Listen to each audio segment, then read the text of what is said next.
नमस्कार, आपका फिर से मेरे यूट्यूब चैनल पे स्वागत है। देखिए, आज के सेशन में हम जो हमारा चैप्टर था केमिकल रिएक्शन एंड इक्वेशन, उसके सेकंड पार्ट को स्टार्ट करते हैं। लास्ट पार्ट में मैंने जितना भी कराया था वो आप देखिएगा। अब नेक्स्ट देखिए, आज के सेशन में हम जो हमारा फर्स्ट टॉपिक है वो ये लेते हैं, आइडेंटिफिकेशन ऑफ केमिकल रिएक्शन। देखिए, कोई भी अपने केमिकल रिएक्शन होती है तो उसमें कुछ ऐसी अपनी चीज़ें होंगी जिससे हमें उस रिएक्शन के बारे में पता लगता है। तो कोई भी रिएक्शन केमिकल रिएक्शन है उसका हमें कैसा पता लगेगा? तो किसी भी रासायनिक अभिक्रिया की पहचान क्या होती है? तो उसमें कुछ चीज़ें हो सकती है, जैसे सबसे पहले तो चेंज इन स्टेट। जो भी आपने सब्सटेंस लिया है उसकी स्टेट के अंदर चेंज आ सकता है। पदार्थ की अवस्था में परिवर्तन, जैसे कि अगर वो सॉलिड है तो लिक्विड में चेंज हो सकता है, अगर वो लिक्विड है तो वो गैस में चेंज हो सकता है। तो आपकी ये सॉलिड स्टेट होती है, लिक्विड स्टेट होती है। तो कोई भी सब्सटेंस जब रिएक्शन चल रही होती है दैट टाइम वो सॉलिड से लिक्विड या लिक्विड से गैस या गैस से वापस लिक्विड या लिक्विड से सॉलिड के अंदर क्या हो सकता है? चेंज हो सकता है। तो ये फर्स्ट टाइप का आपने इसके अंदर चेंज हो सकता है। देन सेकेंड आपका चेंज इन कलर। जो भी आपने सब्सटेंस लिया है जब रिएक्शन अपने चल रही होती है दैट टाइम उसके कलर के अंदर क्या आ सकता है? कुछ ना कुछ चेंज आ सकता है। Then third one change in temperature. Change in temperature, तापमान में परिवर्तन। जो रिएक्शन चल रही है उसके अंदर या तो तापमान बढ़ सकता है या तापमान क्या हो सकता है? कम हो सकता है। ये फोर्थ जो हो सकता है आपका वो हो सकता है फॉर्मेशन ऑफ प्रेसिपिटेट। हिंदी में इसे अवक्षेप कहते हैं। तो फॉर्मेशन ऑफ प्रेसिपिटेट या अवक्षेप का निर्माण हो सकता है। प्रेसिपिटेट या अवक्षेप क्या होता है? तो ये अपने इनसॉल्युबल सब्सटेंस होता है। इनसॉल्युबल सब्सटेंस होता है। कोई भी रिएक्शन होगी उसके अंदर कोई एक ऐसा अविलेय पदार्थ बनेगा जो उस रिएक्शन के अंदर क्या होगा? कंटेनर में नीचे बैठ जाएगा, तो उसे हम प्रेसिपिटेट या अवक्षेप कहते हैं। तो अवक्षेप का निर्माण हो सकता है। And fifth one is evolution of gas. किसी भी गैस का निर्माण हो सकता है या गैस का बाहर निकलना अपने। तो ये पांच चीजें जो होती है किसी भी अपने रिएक्शन में होती है, तो वो किस तरह की रिएक्शन होती है? आपकी केमिकल रिएक्शन होती है। तो ये more information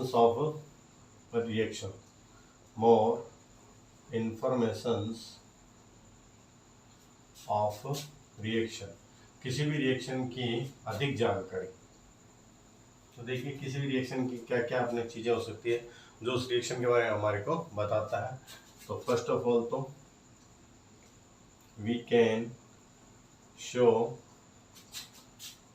the state of substance. ठीक है, जो भी पदार्थ होते हैं उनकी अवस्था को हम क्या कर सकते हैं? शो कर सकते हैं। जैसे अगर कोई पदार्थ सॉलिड है तो हम उसके लिए एस का यूज करते हैं। अगर कोई सब्सटेंस लिक्विड है तो उसके लिए हम एल का यूज करते हैं। अगर कोई सब्सटेंस गैस है तो उसके लिए हम जी का यूज करते हैं। और अगर उसने कोई सॉल्यूशन बना रखा है, एक्वा सॉल्यूशन, तो दैट टाइम अगर कोई एक्वा सॉल्यूशन है आपका तो दैट टाइम हम AQ का यूज करते हैं अपने। ठीक है, तो ये अपने कोई भी रिएक्शन चल रही होती है उसके अंदर जो पदार्थ होते हैं उनकी स्टेट को हम अपने सॉलिड, लिक्विड, गैस और एक्वा सॉल्यूशन के लिए हम AQ का यूज करते हैं। ठीक है, तो देखिए सेकेंड हम लेते हैं, अगर कोई भी रिएक्शन टेम्परेचर, प्रेशर या कैटलिस्ट से अफेक्टेड होती है तो इन फैक्टर को हम, कोई भी रिएक्शन जो चल रही है, सपोज कि हमने A से B कोई रिएक्शन चल रही है, तो इन फैक्टर्स को टेम्परेचर, प्रेशर या कैटलिस्ट को या तो एरो के अपर साइड या फिर लोअर साइड शो किया जाता है। ठीक है, या तो हम अपर साइड टेम्परेचर, प्रेशर या कैटलिस्ट को लिखेंगे या इसके लोअर साइड को लिखेंगे। ठीक है, देन थर्ड, अगर कोई रिएक्शन के अंदर हीट निकल रही है, माना कि वो कोई रिएक्शन जो है आपकी एक्सोथर्मिक है, ऊष्माक्षेपीय अभिक्रिया। सपोज अगर किसी रिएक्शन के अंदर A + B मिलकर C का फॉर्मेशन कर रहा है और अगर इस रिएक्शन के अंदर हीट का फॉर्मेशन हो रहा है तो हम क्या करते हैं? जो भी प्रोडक्ट है उसके साथ हीट को लिख देते हैं। और अगर कोई रिएक्शन आपकी एंडोथर्मिक रिएक्शन है जिसके अंदर हीट को एब्जॉर्ब किया जाता है, एंडोथर्मिक रिएक्शन ऐसी अभिक्रिया जिसके अंदर ऊष्मा को क्या किया जाए? अवशोषित किया जाए, तो in this reaction suppose A plus B मिलकर कोई सब्सटेंस C का फॉर्मेशन कर रहे हैं, और अगर इस रिएक्शन के लिए हमारे को हीट देनी पड़ रही है तो हम क्या करते हैं, प्लस के अंदर इधर हीट या उष्मा को लिख देते हैं। तो इस तरह से अपने उस हीट के बारे में भी हमारे को इंफॉर्मेशन मिल जाती है। ठीक है, तो देखिए अभी जो हमने रूल लिखे थे उसे हम एग्जांपल से समझते हैं। जैसे कि मैं आपके सामने फर्स्ट एग्जांपल लिखता हूँ। Suppose that carbon plus oxygen react करके कार्बन डाइऑक्साइड बनाते हैं। तो सबसे पहले हम इनकी स्टेट को लिखते हैं। कार्बन जो होता है वो सॉलिड होता है तो एस लिखा, ऑक्सीजन जो होती है गैस होती है तो जी लिख दिया, और कार्बन डाइऑक्साइड जो होती है वो भी गैस ही होती है तो हमने इसके साथ भी क्या लिख दिया, जी लिख दिया। साथ ही इस रिएक्शन में हीट का फॉर्मेशन होता है, उष्मा का निर्माण होता है तो हम प्लस के अंदर क्या लिख देते हैं, हीट लिख देते हैं। ठीक है, तो ये हमने स्टेट भी लिख दिया और हीट का फॉर्मेशन होता है तो उसे भी शो कर दिया। सेकंड एग्जांपल लेता हूँ। जैसे मैंने कहा N2 नाइट्रोजन हाइड्रोजन से रिएक्शन करके अमोनिया का फॉर्मेशन करता है NH3। ठीक है, तो नाइट्रोजन आपकी क्या होती है, गैस होती है, हाइड्रोजन भी क्या होती है, गैस होती है, और NH3 जो अमोनिया बनता है ये भी आपका क्या होता है, गैस होता है। सबसे पहले हमने क्या किया, इसके अंदर जो भी सब्सटेंस थे रिएक्टेंट और प्रोडक्ट उनके हमने स्टेट को लिख दिया। देन हम ये देखते हैं इस रिएक्शन के अंदर अपने कैटलिस्ट जो होता है Fe का यूज किया जाता है।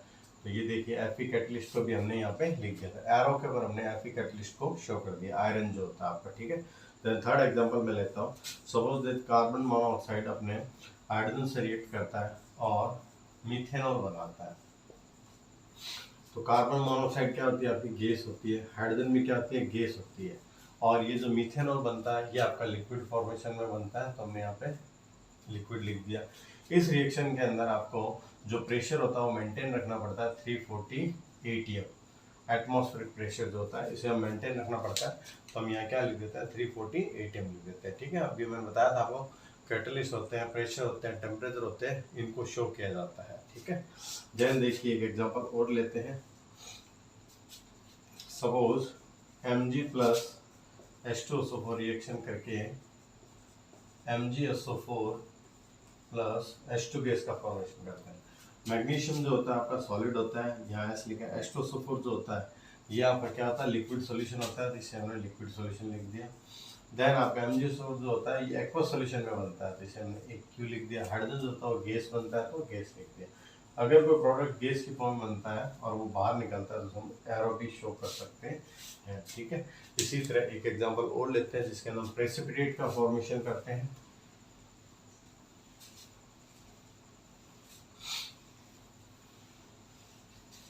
सपोज BaCl2 ने H2SO4 से रिएक्शन की। ठीक है, और यहाँ पर अपने इसके अंदर इसने बनाया HCl प्लस BaSO4। तो इस रिएक्शन में क्या होता है आपका, बेरियम क्लोराइड जब सल्फ्यूरिक एसिड से रिएक्शन करता है तो hydrochloric acid and barium sulphate का फॉर्मेशन करता है। बेरियम सल्फेट जो होता है वो इस रिएक्शन के अंदर इनसॉल्युबल सब्सटेंस होता है और जिस भी कंटेनर में रिएक्शन होती है उसके अंदर ये नीचे बैठ जाता है तो ये आपका प्रेसिपिटेट होता है। तो इसके ब्रैकेट में हम क्या लिख देते हैं, PPT लिख देते हैं। इसका मीन्स क्या होता है, प्रेसिपिटेट या अवक्षेप होता है जो इस रिएक्शन में कहाँ बैठ जाता है, नीचे बैठ जाता है, और इसके लिए हम क्या करते हैं, डाउन अर्थ एरो का फॉर्मेशन कर देते हैं। ठीक है, अगर कोई गैस है अगर वो बाहर निकल रही है तो हम अपर साइड एरो शो करते हैं, और कोई अगर प्रेसिपिटेट बनता है तो हम डाउन साइड एरो शो करते हैं। ठीक है, तो इस तरह से हमारे को किसी भी रिएक्शन के बारे में जो अपने मोर इन्फॉर्मेशन होती है वो फाइंड आउट होती है। अब हम देखते हैं कोई भी रिएक्शन जो होती है उसे अपने बैलेंस कैसे किया जाता है। तो सबसे पहले तो हम ये देखते हैं कोई भी बैलेंस रिएक्शन होती है वो कौन से लॉ को फॉलो करती है। तो ये करती है लॉ ऑफ कंजर्वेशन ऑफ मास। तो फर्स्ट ऑफ ऑल तो हम देखते हैं कि लॉ ऑफ कंजर्वेशन ऑफ मास क्या होता है। तो देखिए लॉ ऑफ कंजर्वेशन ऑफ मास, हिंदी में इसे द्रव्यमान संरक्षण का नियम कहते हैं। देखिए ये लॉ क्या कहता है, according to it in any reaction, according to it, in any reaction, the mass of reactants and products will be equal। ठीक है, एक स्टेटमेंट ये होता है, एक स्टेटमेंट और भी होता है, in any reaction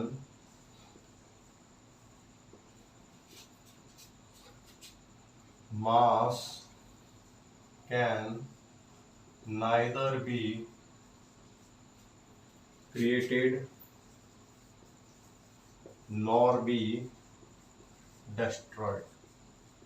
ठीक है, फर्स्ट स्टेटमेंट क्या कहता है आपका, according to it in any reaction the mass of reactant product is always equal. ठीक है, सेकंड आपका स्टेटमेंट क्या कहता है, in any reaction mass can neither be created nor be destroyed, this law is called mass of conservation of mass. ठीक है, हिंदी में से कैसे कहेंगे, किसी भी रासायनिक अभिक्रिया के अंदर जो आपके क्रियाकारक और क्रियाफल जो होते हैं उनका द्रव्यमान हमेशा क्या होता है, बराबर होता है, इक्वल होता है। सेकंड हम क्या कह सकते हैं, किसी भी अभिक्रिया में जो द्रव्यमान होता है ना तो उसको उत्पन्न किया जा सकता है और ना ही उसको नष्ट किया जा सकता है। आपने ना law of conservation of energy देखा होगा, उसी तरह से आपका ये लॉ होता है।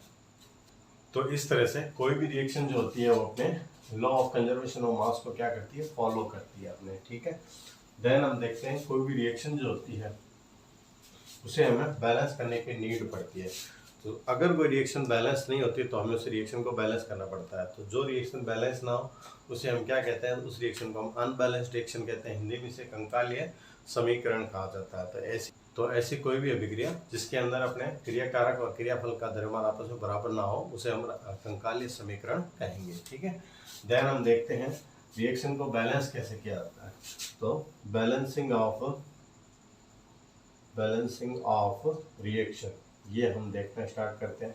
तो फर्स्ट ऑफ ऑल तो किस मेथड से किया जाता है, तो it is done by hit and trial method. देखिए किसी भी रिएक्शन को हिट एंड ट्रायल मेथड से क्या किया जाता है, आपका बैलेंस किया जाता है। हम डायरेक्ट एग्जांपल से समझते हैं, आपको चीज़ें समझ में आ जाएगी। जैसे सबसे पहले मैं फर्स्ट एग्जांपल लेता हूँ। सपोज दैट सोडियम ने वाटर से रिएक्शन किया, ठीक है, और आपका sodium hydroxide and hydrogen gas का फॉर्मेशन कर लेता है। तो अब कोई भी रिएक्शन आपको गिवन होती है तो सबसे पहले आप उसको जब बैलेंस करना स्टार्ट करेंगे तो हम सबसे पहले ये देखते हैं कि कोई भी एलिमेंट जो अपने लीस्ट नंबर में हो वहाँ से हम बैलेंसिंग को स्टार्ट करेंगे। कोई भी अपने तत्व या परमाणु जो है सबसे कम नंबर में हो वहाँ से हम रिएक्शन को बैलेंस करना शुरू करेंगे। ठीक है, जैसे कि हमने यहाँ पे देखा, यहाँ पे आपका जो सोडियम है वो 1 है और इधर भी क्या आपका 1 है। या फिर इसको बैलेंस करने के लिए आप क्या कर सकते हैं, रिएक्टेंट और प्रोडक्ट साइड बोथ साइड आप क्या कर सकते हैं, जो भी एलिमेंट है आप उनको लिख लीजिए। जैसे कि यहाँ पे सोडियम है आपका, ठीक है, हाइड्रोजन और ऑक्सीजन है। तो आपने क्या देखा, इधर सोडियम कितना आपका 1 है और इधर भी सोडियम कितना आपका 1 है। इधर हाइड्रोजन आपका कितना है 2 है, जबकि इधर हाइड्रोजन आपका कितना हो गया 3 हो गया। 2 तो इधर और 1 इधर। आप चाहो तो इनको अलग अलग भी लिख सकते हो। देखिए इधर जो हाइड्रोजन कितना आपका 1 है और इधर हाइड्रोजन कितना आपका 2 है और इधर ऑक्सीजन कितना आपका 1 ही है। ठीक है, और इधर आपका ऑक्सीजन कितना 1 है। अब देखिए आप इधर हाइड्रोजन 2 + 1 3 हो गए हैं, तो इधर आपका हाइड्रोजन कितने हैं 2 है। तो अगर आप इधर 1 से मल्टीप्लाई करेंगे तो हाइड्रोजन 2 ही रहेंगे। आप क्या करते हो, सबसे पहले इसको 2 से मल्टीप्लाई करते हो। जैसे इधर 2 से मल्टीप्लाई करोगे इस हाइड्रोजन के साथ भी 2 का मल्टीप्लाई होगा और सिमिलर सेम ही टाइम ये ऑक्सीजन से भी 2 टाइम का मल्टीप्लाई कर लेगा। इधर ऑक्सीजन भी 2 हो गए और हाइड्रोजन इतने कितने हो जाएंगे आपके 4 हो जाएंगे। तो इधर आप देखिए, इधर आपका ऑक्सीजन कितना 1 है। अब इस ऑक्सीजन को आप 2 करना चाहते हो तो आप क्या करोगे, इधर 2 से मल्टीप्लाई करोगे तो ये 2 हो जाएगा। इधर 2 से मल्टीप्लाई करने का मतलब है इस पूरे NaOH के साथ आपको 2 से मल्टीप्लाई करना होगा। जैसे आप इसके साथ 2 का मल्टीप्लाई करोगे तो आप क्या देखते हो, Na आपके कितने हो गए 2 हो गए हैं, ऑक्सीजन भी आपके कितने हो गए 2 हो गए हैं, और यहाँ NaOH के अंदर ये जो हाइड्रोजन था ये 1 था, इसके साथ भी 2 का आपका मल्टीप्लाई हो गया। तो आपने क्या देखा, टोटल हाइड्रोजन आपके 2 और 2 कितने हो गए 4 हो गए हैं। इधर हाइड्रोजन पहले से ही कितने हैं आपके 4 हैं। इधर ऑक्सीजन भी अब आपके कितने हैं 2 है, तो इधर भी ऑक्सीजन कितने आपके 2 है। और इधर आपका सोडियम कितना है 2 है प्रोडक्ट साइड, लेकिन रिएक्टेंट साइड सोडियम 1 है। तो इसे 2 करने के लिए हम 2 से मल्टीप्लाई करेंगे, इधर से भी 2 मल्टीप्लाई कर देंगे। तो अब आपने क्या देखा, ये जो रिएक्शन है ये रिएक्शन आपके फुल्ली क्या हो चुकी है, बैलेंस्ड हो चुकी है। 2 एटम्स अपने सोडियम ये 2 मोल्स ऑफ वाटर से रिएक्ट करिए, 2 moles of NaOH and 1 mole of hydrogen gas का फॉर्मेशन करते हैं। ठीक है, तो इस तरह से हम रिएक्शन को बैलेंस करेंगे। सेकंड एग्जांपल हम लेते हैं। सपोज दैट हमने कहा Ca कैल्शियम हाइड्रोक्साइड कैल्शियम अपने वाटर से रिएक्शन करता है और ये बना लेता है CaOH2 कैल्शियम हाइड्रोक्साइड और साथ में वाटर का हाइड्रोजन गैस का फॉर्मेशन कर लेता है। तो सिमिलर वैसे करेंगे, सबसे पहले रिएक्टेंट साइड में कैल्शियम देन हाइड्रोजन और देन ऑक्सीजन को हम लिख लेते हैं, इनके नंबर ऑफ एटम्स को शो कर लेते हैं। कैल्शियम का आपका 1 है, हाइड्रोजन का 2 है, ऑक्सीजन का भी कितना 1।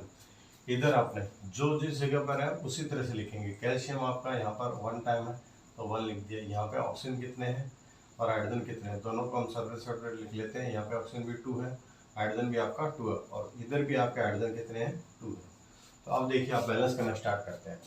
इधर आपके ऑक्सीजन कितने हैं, 2 है, जबकि इधर ऑक्सीजन कितना आपका 1 है। तो सबसे पहले लीस्ट नंबर में जो है उसी को देखो आप। तो इधर 2 से आपने मल्टीप्लाई किया, इधर इस ऑक्सीजन को 2 करने के लिए आप इधर 2 से मल्टीप्लाई करेंगे, पूरे मॉलिक्यूल के साथ 2 का मल्टीप्लाई करेंगे। जैसे ही आप 2 से मल्टीप्लाई करोगे तो ये हाइड्रोजन के साथ भी 2 का मल्टीप्लाई होगा, और हाइड्रोजन कितने हो गए आपके, 4 हो गए। तो आपने कह दिया ये हाइड्रोजन 4 है।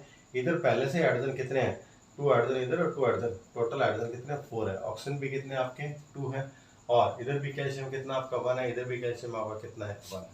तो अब ये रिएक्शन आपकी क्या हो चुकी है, बैलेंस रिएक्शन हो चुकी है। ठीक, तो देखिए हम थर्ड नंबर एग्जांपल लेते हैं। सपोज दैट C2H6 जो इथेन होता है, ये ऑक्सीजन से रिएक्ट करता है और आपका carbon dioxide CO2 plus H2O का फॉर्मेशन करता है। ठीक है, तो ये आपका एक हाइड्रोकार्बन है। तो सबसे पहले तो हम क्या करेंगे, इधर कार्बन लिखेंगे जो कार्बन 2 है, इधर हाइड्रोजन कितने आपके 6 है, इधर ऑक्सीजन कितने 2 है। ये रिएक्टेंट साइड है। प्रोडक्ट साइड में कार्बन आपका कितना 1 है, ऑक्सीजन CO2 के साथ ऑक्सीजन ये 2 है, इधर हाइड्रोजन आपके 2 हो गए, और ऑक्सीजन आपका वाटर मॉलिक्यूल के अंदर ऑक्सीजन कितना आपका 1 है।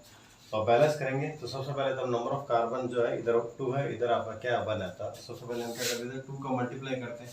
जैसे 2 का मल्टीप्लाई करोगे तो ऑक्सीजन आपके कितने हो गए, 2 2 जा 4 हो गए। ठीक है, और कार्बन आपके कितने हो गए, 2 हो गए। देन हम देखते हैं इधर अपने हाइड्रोजन कितने 6 है, उधर हाइड्रोजन कितने आपके 3 है। तो 3 को 6 बनाने के लिए हम 3 से मल्टीप्लाई करते हैं, ऑक्सीजन के साथ भी 3 का मल्टीप्लाई हो गया, और यहाँ पर कितना बन गया, 3 ऑक्सीजन बन गया। देन हम देखते हैं टोटल नंबर ऑफ ऑक्सीजन आपके कितने हो गए, 4 ऑक्सीजन इधर है, 3 ऑक्सीजन इधर है। तो टोटल नंबर ऑफ ऑक्सीजन कितने हो गए आपके, 7 हो गए। तो या तो इसको 7 अब थोड़ी बनाया जा सकता है, तो हम क्या करते हैं, इधर 7/2 का एक बार मल्टीप्लाई कर देते हैं। 2 जो ये 2 है, इस 2 से ये 2 कैंसिल हो गया, तो आपका क्या रह गया, इधर 7 ऑक्सीजन रह गए। ठीक है, तो ये तो आपकी एक रिएक्शन है, लेकिन ये जो है अभी बैलेंस रिएक्शन नहीं है। अब इस बैलेंस, इसे पूरा बैलेंस करने के लिए हम क्या करते हैं, इस पूरी रिएक्शन को 2 से मल्टीप्लाई कर देते हैं। तो 2 से मल्टीप्लाई करोगे तो अब ये क्या बन जाएगा, 2C2H6 प्लस 7/2 का 2 से मल्टीप्लाई हुआ तो ये कट गए, और यहाँ पे आपका क्या आ गया, 7 और 2 आ गया, 2 2 जा 4 CO2 प्लस 3 2 जा 6 क्या आ गया आपके, वाटर मॉलिक्यूल आ गए। तो अब आप इस रिएक्शन के अंदर देखिए, कार्बन कितने हो गए, 2 2 जा 4 कार्बन है। हाइड्रोजन आपके कितने होने चाहिए, 6 2 जा 12 देखते हैं, 6 2 जा 12 हाइड्रोजन आपके। देन 7 2 जा 14 ऑक्सीजन होनी चाहिए। देखिए 4 2 जा 8 और 6 ऑक्सीजन यहाँ पे, तो टोटल नंबर ऑफ ऑक्सीजन आपके कितने हो गए, बोथ साइड 14 हो गए। तो इस तरह से ये जो रिएक्शन आपकी ये क्या होगी, now this reaction is balanced reaction. Then हम नेक्स्ट एग्जांपल लेते हैं एक। सपोज आयरन जो है वो वाटर से रिएक्शन करता है, और ये अपने Fe3O4 plus H2 gas, hydrogen gas का फॉर्मेशन करता है। इस रिएक्शन को कैसे बैलेंस करेंगे, तो देखिए डायरेक्ट रिएक्शन को बैलेंस करना स्टार्ट करते हैं हम। यहाँ पर Fe आपके कितने 3 है, इधर ऑक्सीजन, इधर Fe आयरन जो है वो 1 है। तो सबसे पहले मैं इधर 3 से मल्टीप्लाई कर देता हूँ।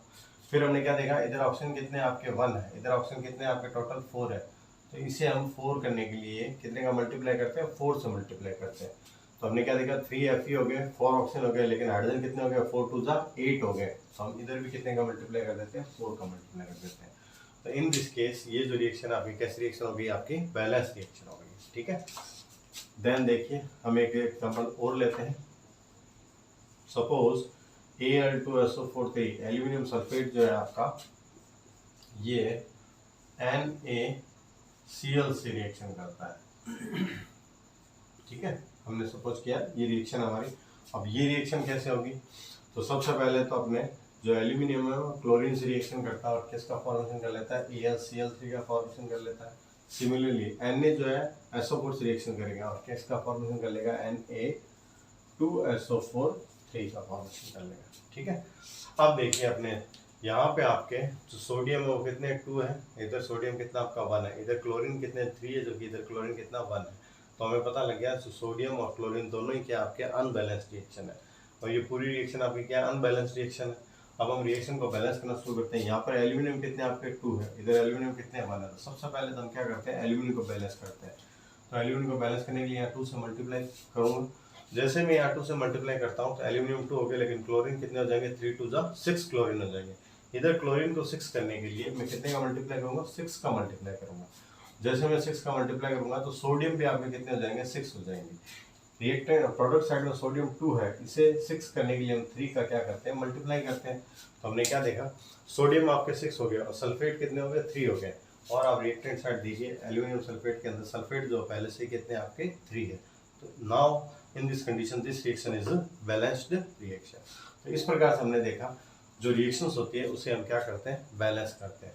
उम्मीद करता हूँ आपको ये अपने जो टॉपिक है वो अच्छे से समझ में आया होगा। फिर भी कोई डाउट हो तो आप मुझे बताइएगा, हम इसे सॉल्व आउट करेंगे। तो मिलते हैं नेक्स्ट वीडियो में। Thank you.